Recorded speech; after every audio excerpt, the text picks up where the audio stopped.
Hey folks, today we're going to build a Wild Magic Sorcerer, and we're going to take that random chaos effect to the next level. So if you like rolling on charts more than just for the Wild Magic Surge, then you're going to absolutely love this build. We're going to have charts for our spells, for our race, and for whatever else we can. We're going to be rolling a lot of dice, and we're going to be getting a lot of random effects. So with that being said, I'd like to introduce you to Physics. They are an Eladrin Wild Magic Sorcerer. Now, before we jump into building this character, I do want to mention that this is a DM-dependent subclass. What I mean by that is the Dungeon Master is going to decide when we get the chance for some of our effects to take place. So let's take Wild Magic Surge, for example. This is a first level ability that whenever we cast a spell or a sorcerer spell of first level or higher, we roll a d20, and on a result of a 1, which is a 5% chance, then we can roll on our Wild Magic Surge table to see what type of effect will happen. And this is the draw of the class. We want to be able to roll on that Wild Magic Surge table. That's why we're playing it. But it says once per turn, the DM can have you roll a d20. So it's important to note that this is something we have to ask the DM, can we roll on the Wild Magic Surge table? So I would say at your session 0, or as you are planning to play this character, that this needs to be a conversation that you have with the DM, and you want to ask them how often can I roll to see if I get a Wild Magic Surge? And hopefully this is just going to be an automatic, and they just tell you, sure, anytime you cast a spell of first level or higher, I want you to roll your Wild Magic Surge. You don't even have to ask. So you'll have that 5% ability. Now, there's not a lot of devastating or game-breaking effects on the Wild Magic Surge table. Maybe aside for if you roll a 7 or an 8, you're going to cast Fireball on yourself and possibly TPK your entire party. So at lower levels, you definitely don't want to roll that 7 or 8. That would be very interesting to see how the DM handles that, and Fireball, and everyone's in the area. So what happens next? But other than that, there's a lot of very harmless effects that can happen. Like this one here, you grow a long beard made of feathers that remains until you sneeze, and then they explode out from your face. You can cast grease centered on yourself, so you cast a spell and then you might fall down in the grease. You can teleport to different distances. You can have flumps that arrive around you, modrons that arrive around you. You can levitate yourself. You can be immune to alcohol for a certain period of time. Your hair could all fall out and then grow back slowly within the next 24 hours. You can gain resistance to some type of damage. You can polymorph yourself. You can have butterflies and flower petals appear. Again, just a lot of different random effects on the Wild Surge magic table, but very few of them are going to be game breaking. So I don't see any reason that we can't roll as many times as we want on that. So speaking of which, as a Wild Magic Sorcerer of first level, we get the ability called Tides of Chaos. Starting at first level, you can manipulate the forces of chance and chaos to gain advantage on one attack roll, ability check, or saving throw. Once you do so, you must finish a long rest before you can use this feature again. So we can just gain advantage whenever we like, and that is fantastic, once per day. However, anytime before you regain the use of this feature, so again, we're not going to regain it again until we finish a long rest, the Dungeon Master can have you roll on the Wild Magic Surge table immediately after you cast a sorcerer spell of first level or higher. You then regain the use of this feature. So maybe we were doing an ability check to jump across a pond or something like that. We did an acrobatics. We rolled with advantage. We used our Tides of Chaos. Then a little bit, maybe we are in combat. We cast a first level magic missile spell. Then we can ask our DM, or the DM can tell us if we can roll on the Wild Magic Surge table. And if they allow us to do so, then we regain our Tides of Chaos. So we can get that advantage on one attack roll, ability check, or saving throw again. So primarily, we want to talk with the DM, and we want to get as many uses as possible. As a DM myself, a character playing a Wild Magic Sorcerer, yes, anytime that you use your Tides of Chaos and then you cast a leveled sorcerer spell after that, I'm going to let you have that back. We're going to roll on the Wild Magic Surge table. So again, this is something that you want to bring to the DM before you play this character, especially in an ongoing campaign, because you're playing a Wild Magic Sorcerer to get all these crazy effects. So hopefully you have a DM that is going to work with you. With that being said, if I was playing this character, I would at least want to be at least 50% of the time getting back my Tides of Chaos. Now, 100% would also be fantastic, but 50% is doable. You could even do it as an odd or even roll. Odd, you get it back, even you don't.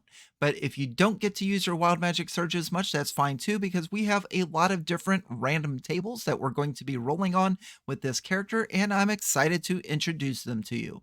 So in the comment section below, let me know, Tides of Chaos, what percent of the time do you want to get it back? And now let's jump into our first level character build. So here we are with Physics, our Eladrin Sorcerer, level 1. Now, as far as the ability scores are concerned, I did the point buy system, so I was able to put a 15 into Charisma and a 15 into Dexterity. I then used the options in Tasha's Cauldron of Everything to use my +2 and +1 modifier wherever I see fit. So I put the +2 in Charisma. Having a 17 will set us up for a future feat where we can have that half feat get the +1 in Charisma and an effect, and then the +1 into Dexterity to give us a better armor class, because I really don't have any intentions of getting Mage Armor. So at level 1, we're going to have an armor class of 13, and it's going to stay that way pretty much our entire career. Now, I put a 14 into Constitution, and being a sorcerer, that still only gives us 8 hit points. And unfortunately, I had to do 2 dump stats, and that's going to be Intelligence and Strength. Now, I did pick the Sage background, so combined with our Sorcerer class and our Sage background, we ended up being proficient in Acrobatics, Arcana, History, and Persuasion.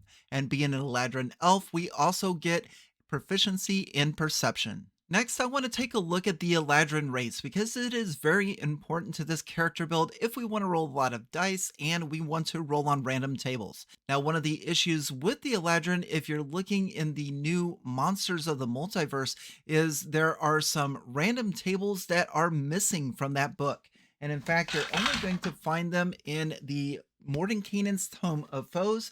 But don't worry, I do have you covered, and we can just jump over to my website. You'll want to bookmark this article because it's going to have all of the random charts that you're going to need to run this character. Now, I will put a link in the description below for it, but it's going to have our random tables for whatever that we're going to get, and that's going to include the Eladrin. So what we have here is the Eladrin Elf can change their personality as often as they would like, up to about every 24-hour period. So when we play this character, every morning when we wake up, we're going to change our appearance, we're going to change our mood, and things along those lines to reflect a season, whether it be autumn, winter, spring, or summer. So when we wake up in the morning, we're going to look totally different and we're going to act totally different. For example, autumn is going to be on the lines of peace and goodwill. Winter is going to be more contemplation and sorrow. Spring is going to be cheerfulness and celebration. And summer is a season of boldness, aggression, and energy. Now, you can choose these every morning that you wake up if you want to for your character, or let's just do this randomly. Again, we're having a Chaos Mage. We're going to roll on random tables, so why not start with this? Now, I do have some D4s with me, so every time we level up during this character build, we're going to change our season, our personality trait, and our flaw, because each season has these traits and flaws. And again, you can find these tables on my website, wallydm.com. There will be a link in the description below for you. So let's do 3 random rolls. The first one, we're going to roll a 4. So we're going to go autumn, winter, spring, summer. So our Eladrin at level 1 is going to take a summer appearance. And now I'm going to roll 2 d4s. One's going to be for a trait and the other one for a flaw. So we have a 4 and a 3. So my summer trait for physics is going to be you maintain an intimidating front. It's better to prevent fights with a show of force rather than to harm others. And then our flaw that we're going to play during this day is your fury can carry you through anything. So we're going to be a little bit intimidating. We're going to be a little bit furious. We're going to be maybe a little bit rash. So we have just randomly determined our looks, our traits, and our flaws for the day. And we'll do that every day that we wake up during a game. So now that we have that, let's take a look at a few other traits that we get as far as being an Eladrin. Of course, we get a language, which I picked Sylvan. We have a walking speed of 30 feet or size medium. We do get dark vision out to 60 feet. And we have Fey Ancestry. You have advantage on saving throws you make to avoid or end the charmed condition. That's always very nice.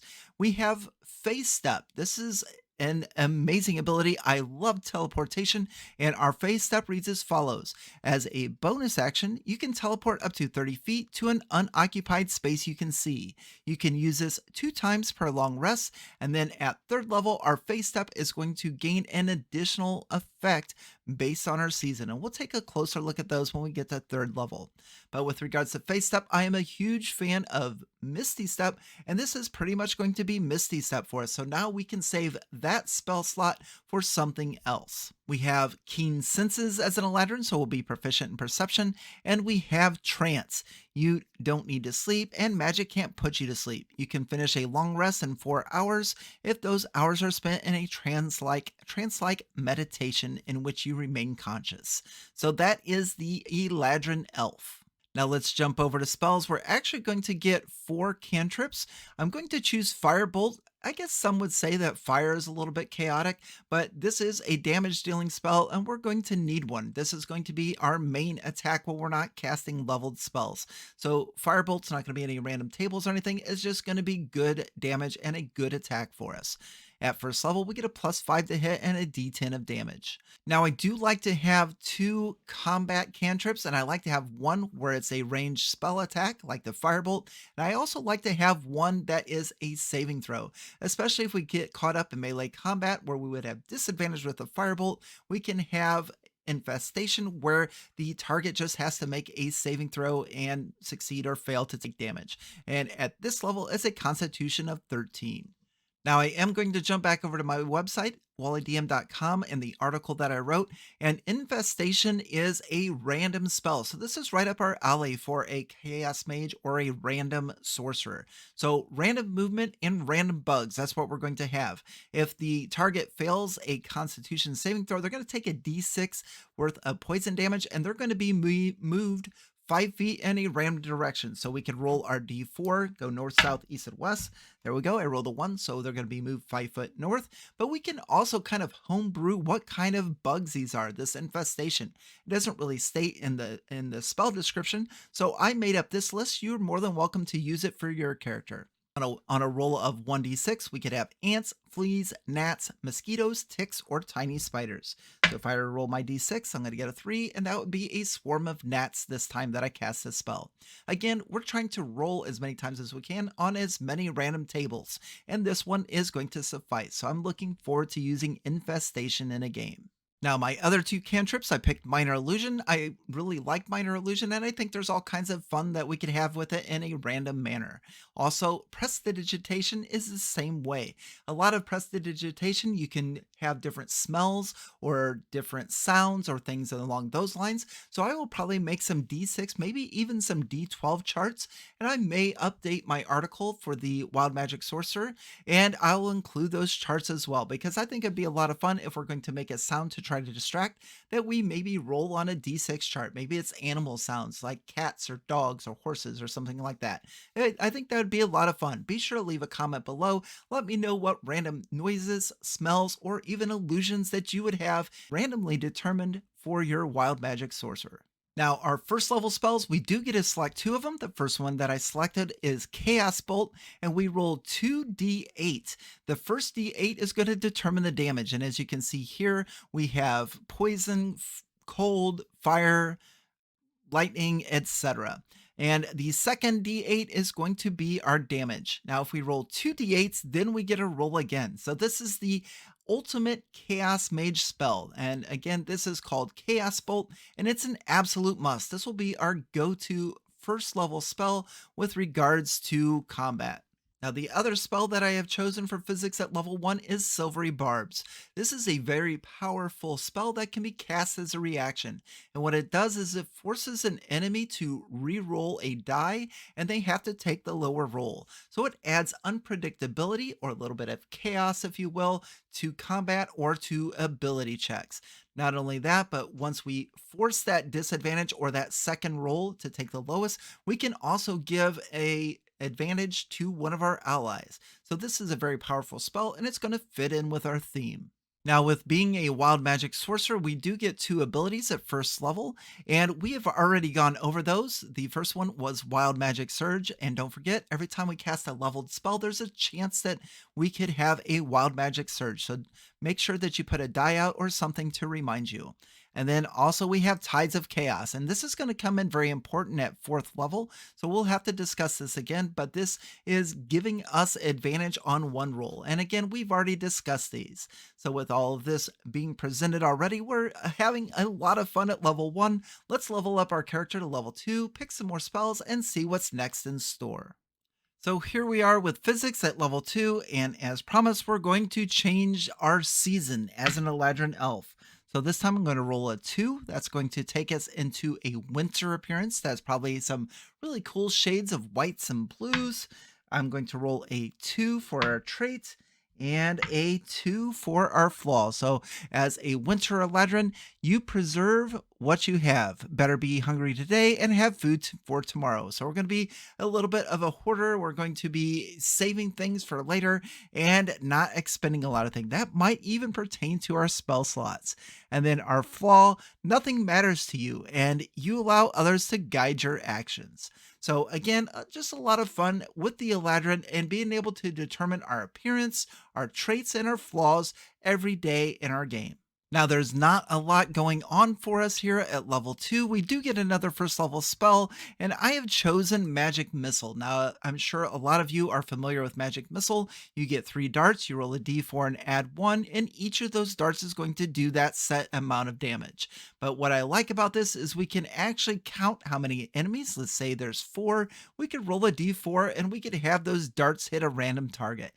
That's going to be totally up to you. If it's really coming down to crunch time, we'll probably want to decide, or maybe we'll do something like a two-faced villain, flip a coin and see if it's going to be random or if it's going to hit where we determine. But Magic Missile is always a good spell. It's always going to hit and it can bail us out for some damage. Now, as far as the sorcerer goes, we do get our Font of Magic and we're going to get 2 sorcery points at level 2.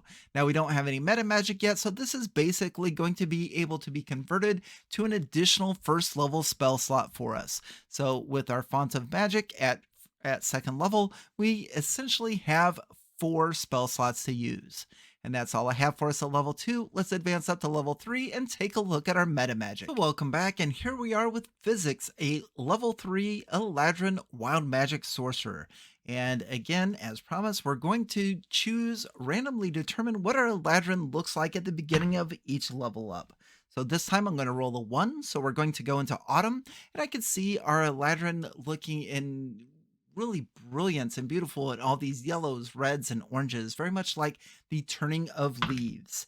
And I'm going to roll a 4, which means our personality trait is going to be you stock up on fine food and drink. You hate going without such comforts. So that's nice. We're going to have a little bit of a rich taste to us for a little bit, looking for fine wines and dining. And for our flaws, I'll roll a 2. You give to others to the point that you leave yourself without necessary supplies. My last drink of water, my last morsel of food, what have you, I'm going to help out my allies and I'm going to give it to those that want it or that need it. I'll worry about myself later. So again, just a lot of fun having with our Eladrin Sorcerer. So let's take a look at the spells and the abilities we're going to get at level 3. So Physics has chosen a second level spell that's going to fit right into the theme of what we're going for with randomness, and that is Mirror Image. With Mirror Image, we can cast this as an action, and 3 illusory duplicates of ourselves is going to appear in our space. Until the spell ends, the duplicates move with you and mimic your actions, shifting position so it's impossible to track which image is real. Now, each time a creature targets you with an attack during the spell's duration, we're going to roll a d20 to determine whether the attack instead targets one of our duplicates. Now, if you'll notice, this is a duration of 1 minute and there is no concentration required. I really love that about Mirror Image, especially seeing that we only have an armor class of 13. Now, if we have 3 duplicates, as when we first casted this spell, we have to roll a 6 or higher, and if we do, then that attack's target is going to hit a duplicate, it's going to disappear, and we're going to be just fine.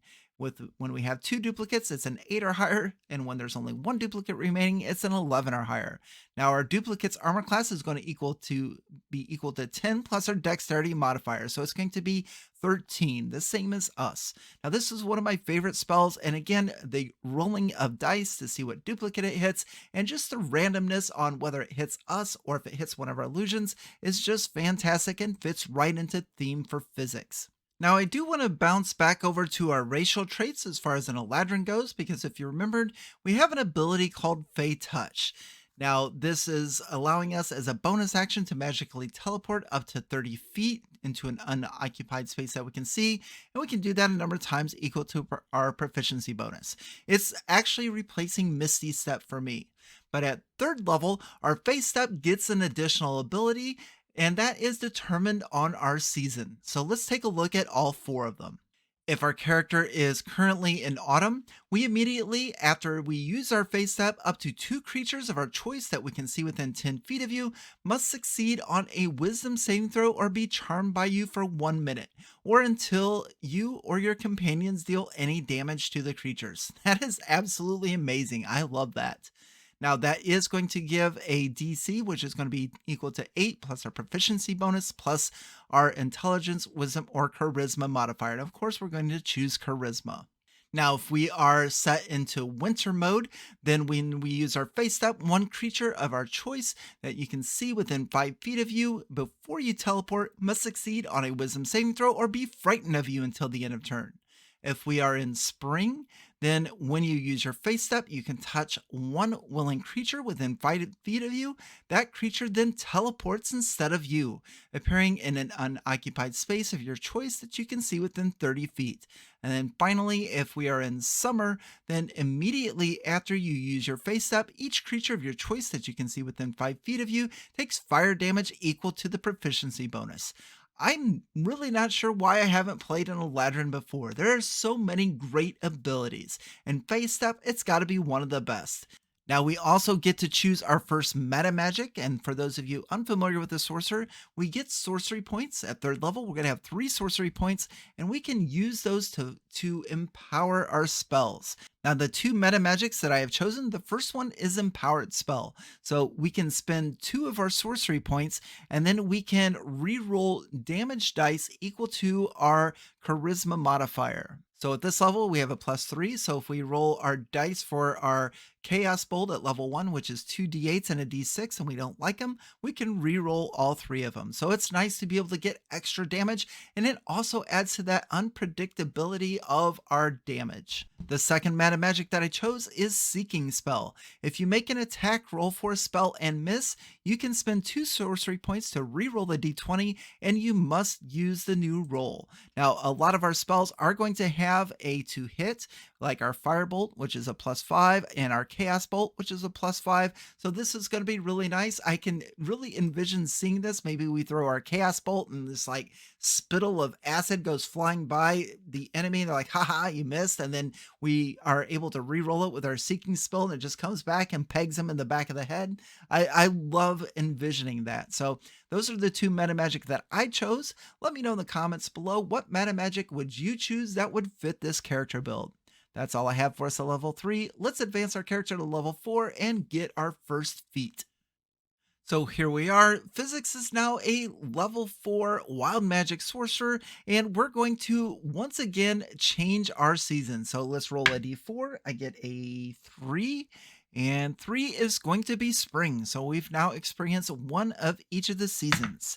And we have a 4 and a 4. So the first part is you can't stay still. So we're a bit antsy and we're always moving around. That's pretty cool. So that's our personality trait. And then our spring flaw, anything worth doing is worth doing again and again and again. So use your imagination on that, but that is going to be a lot of fun to roleplay. Again, with our Eladrin and being this random character with all this chaos built in, every day we're going to wake up, we're going to look different, we're going to act different, and it's just going to be a lot of fun.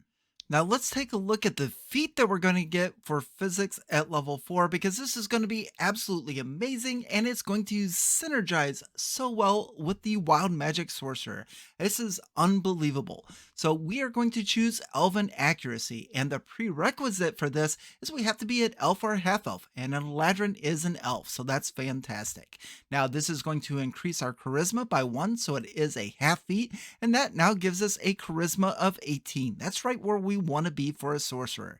Now, the second part of this is whenever you have advantage on an attack roll using dexterity, intelligence, wisdom, or charisma, you can re-roll one of the dice once. So let's take a look at how this is going to work. And we'll just start with this could be either our Firebolt spell or our Chaos Bolt. Let's look at Chaos Bolt, for instance. We have a +6 to hit. Now that is a +4, that is our charisma modifier, and a +2 from our proficiency bonus to give us a +6. So the Elven Accuracy is going to affect Chaos Bolt, but only if we have advantage. Now, how can we as a Wild Magic Sorcerer ensure that we get advantage? We're going to have to ask the DM's help for this one because if you remember our first level ability, the Tides of Chaos, starting at first level, we can manipulate the forces of chaos, chance and chaos, to gain advantage on one attack roll, ability check, or saving throw. And once we do, we can't finish it using it until we finish a long rest, unless our DM allows us to use a Wild Magic Surge. So if we have a very generous DM, we're going to be getting advantage quite a bit using our Tides of Chaos. And if we have advantage, then we get our Elven Accuracy, and we are pretty much using triple advantage on those attack rolls. So this just synergizes so well and absolutely amazing. I'm going to love using this, and hopefully the DM doesn't regret giving us that Tides of Chaos back so many times, but I'm sure they won't mind at all. Now, with regards to spell, we do get another second level spell, and this one is also just going to fit right into where we want to be with our random tables, our chaos, our dice rolling, all of the above. Now, this is an action. It's going to have a range of 60 feet, and it's going to fill a 20-foot cube. It is on concentration, and it reads as follows. You fill a 20-foot cube that you can see within range with Fey and Draconic magic.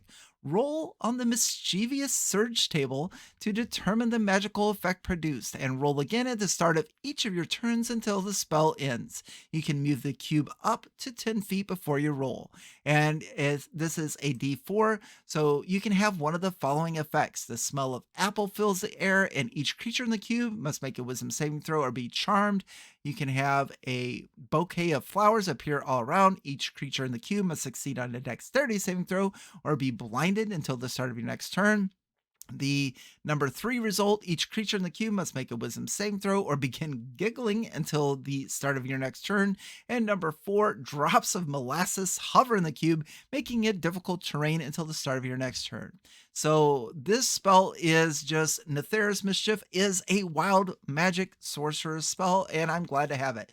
Level 4 is a very good level to play this character at, and it's just got so many things going on, and just very exciting, and I hope you're enjoying it so far. But we're not done yet. We're going to advance physics up to level 5 and see what's next in store. So physics is now a level 5 Wild Magic Sorcerer, and once again we're going to randomly determine our appearance and our personality. And this time I'm going to roll a 2. We're going back into winter, probably some beautiful whites and blues as far as our appearance is concerned. And as far as our traits, I'm going to roll a 3 and a 3. A 3, life is full of dangers, but you are ready for them. So we're going to confront whatever may be put in front of us. As far as our flaw, your needs come first. In winter, all must watch out for themselves. So we're going to have a little bit of selfishness to us. So let's jump back over to our character sheet. We're going to take a look at a spell and one of our new abilities. Now, as far as the ability goes, this is a base sorcerer ability. You can find this in Tasha's Cauldron of Everything, and hopefully you're using those optional rules because it really helps the sorcerer. Now, this one is going to be called Magical Guidance. You can tap into your inner wellspring of magic to try to conjure success from failure. When you make an ability check that fails, you can spend 1 sorcery point to re-roll the d20. You must use a new roll, potentially turning a failure into a success. So if we take acrobatics for instance and we fail miserably trying to jump across a ravine, we can spend 1 sorcery point, use our magical guidance, and re-roll that d20 and hopefully succeed on that acrobatics check. I really like this ability and it's a good use of sorcery points. For this character build, we're not reliant on sorcery points, so that's nice to have more options. Now, as far as our overall character is concerned, we did level up. We have a +3 proficiency bonus now that's going to affect all of our saving throws, our skills, and now we have a +7 to hit with our Firebolt and our Chaos Bolt, but we're also going to get a 3rd level spell, and the one that I have chose is Blink. Roll a d20 at the end of each of your turns for the duration of the spell, which is 1 minute without concentration, which I really like. On a roll of 11 or higher, you vanish from your current plane of existence and appear in the ethereal plane. At the start of your next turn, and when the spell ends, if you're in the ethereal plane, you return to an unoccupied space that you can see within 10 feet. So this is really nice. It's a very good defensive spell. At the end of our turn, we blink out, go to the ethereal plane, or at least there's a 50-50 shot of doing so. And then at the beginning of our next turn, we blink back in. So that's going to keep us out of danger, but it's still got that random effect, a 50-50 shot that I really like and the theme that I'm going for this character build. So that's all I have for you at level 5. Let's advance to level 6 and get our next Wild Magic Sorcerer ability. So here we are at level 6, and once again, our Eladrin is going to change their appearance and their personality, and this time we're going to go with Summer, and the numbers that I rolled is another 3 and another 3. So we're going to take on a Summer look, and you can stand tall and strong so that others can lean on you. So we're going to welcome anybody to dump their problems on us. And then our flaw, punch first, talk later. We're going to be throwing firebolts and chaos bolts and just wreaking some havoc. I love it. A lot of energy this time. So at 6th level, we get a Wild Magic Sorcerer ability called Bend Luck. Starting at 6th level, you have the ability to twist fate using your wild magic. When another creature that you can see makes an attack roll, an ability check, or a saving throw, you can use your reaction and spend 2 sorcery points to roll a d4 and apply the number rolled as a bonus or a penalty to the creature's roll. You can do so after the creature rolls, but before any effects of the roll occur. So kind of in the same lines as our silvery barbs, this is a little bit of unpredictability and manipulating dice, which we're getting really good at. So I like this, and it's a good use of sorcery points. Again, our character build isn't really reliant on the meta magic that we chose, so having these optional or different ways to use our sorcery points is going to give us a lot of versatility, and I really like this ability. Now, of course, we also get to choose another 3rd level spell, and I went with the classic, and that is Fireball. I can't tell you how many times I've played a sorcerer or a spellcaster, and Fireball has just saved the entire party. So maybe fire has a little bit of chaos in it. I don't know. Let me know in the comment section below. But physics is going to have Fireball at level 6 just in case we need it. It's going to be a great wild card. So that's all I have for level 6. And this is actually going to be our last level of Sorcerer because I want some more random tables that we can roll on. So we're going to multi-class into Bard. So here we are at level 7, and physics is now a level 6 sorcerer and a level 1 bard. And we are going to go into spring as far as our appearance and personality trait. And we have a 4 and a 2. Once again, we can't stay still. And number 2, toil is for drudges. Yours should be a life of leisure. Again, just fun to do that at the beginning of every adventuring day. Now, with regards to our character, I should say up front that there's a lot of spells that you could randomly determine. You could randomly determine the targets or the damage type or things along those lines. So I'm going to take a look at our cantrips that we get for Bard, and a lot of them are utility, and including the message cantrip that we got for Sorcerer at an earlier level that I forgot to mention. What I think would be funny about message is like calling the wrong number. So we would randomly determine one of our allies and possibly get the wrong one, trying to talk to one of them. But of course, we can just use that as normal. That's just a little bit of fun that I was thinking of. But the other ones, we get Vicious Mockery, and we are also going to get Mage Hand. So a couple of really good Bard cantrips. As far as our first level Bard spells are concerned, we get 4 of them. And the first one that I like as far as a random aspect is Command. You can speak a one-word command to a creature you can see within range. If they fail the saving throw, they have to follow that command. And I chose this because I like how it's laid out. We've got approach, drop, flee, grovel, halt. We could add one more to that and roll a d6 and give them a command. They could either drop, or they could grovel, or they could flee, and we could continue on with our random or our chaos theme.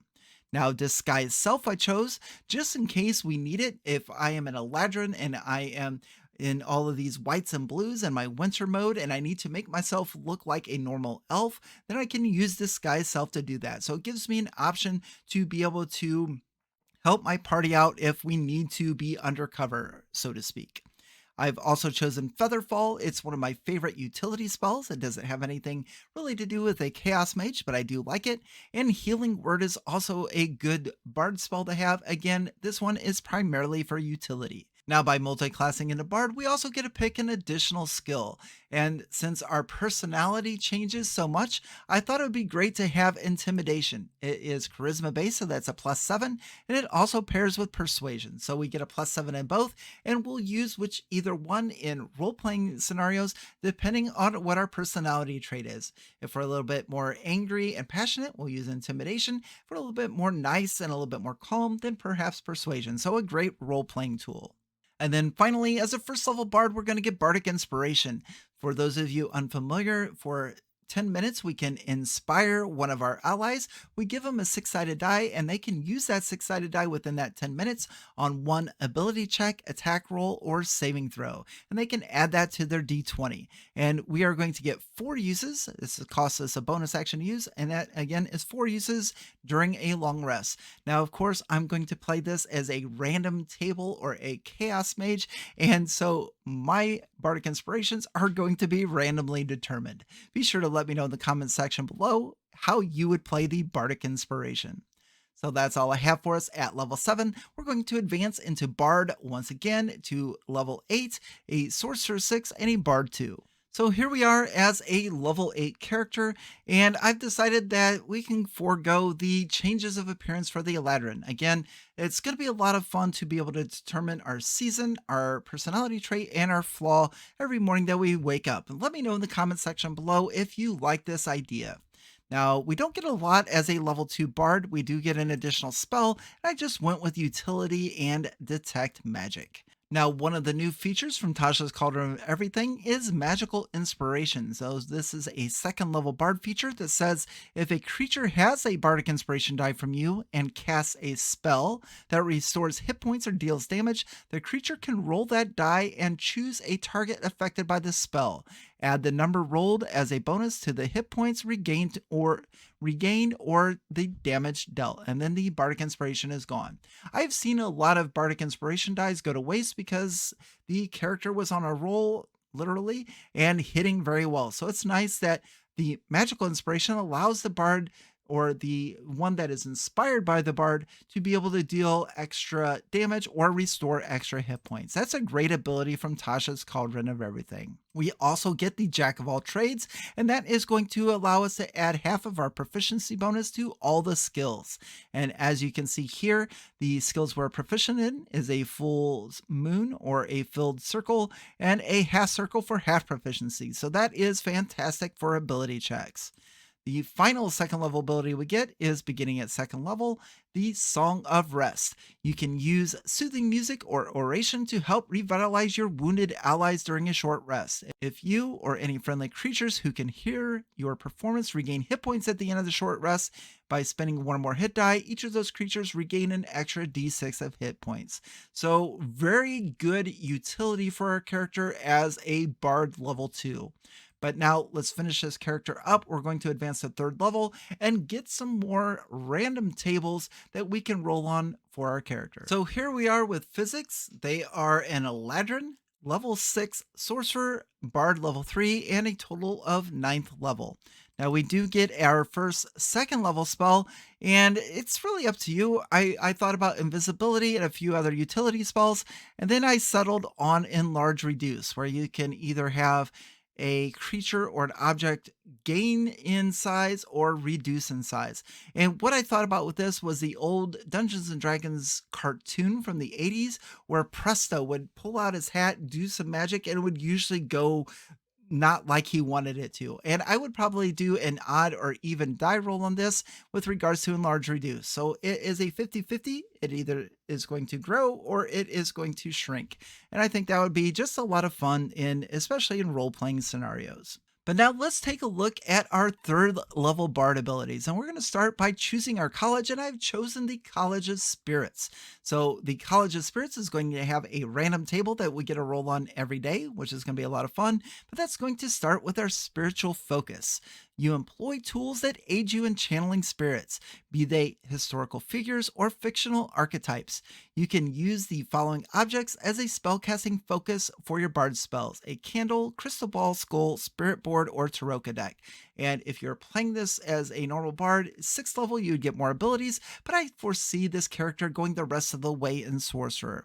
But now let's take a look at that ability with our random tables. This is called Tales from Beyond. You reach out to spirits who tell their tales through you. While you are holding your spiritual focus, you can use a bonus action to expend one use of your bardic inspiration and roll on the spirits table using your bardic inspiration die to determine the tale the spirits directly tell you. You retain the tale in your mind until you bestow the tale's effect or you finish a short or long rest. You can use an action to choose one creature you can see within 30 feet of you. This also can be you, to be the target of the tail's effect. Once you do so, you can't bestow the tail's effect again until you roll again on the table. You can retain only one of these tails in your mind at a time, and rolling on the spirit tails table immediately ends the effect of the previous tail. If the tail requires a saving throw, the DC equals your spell save DC.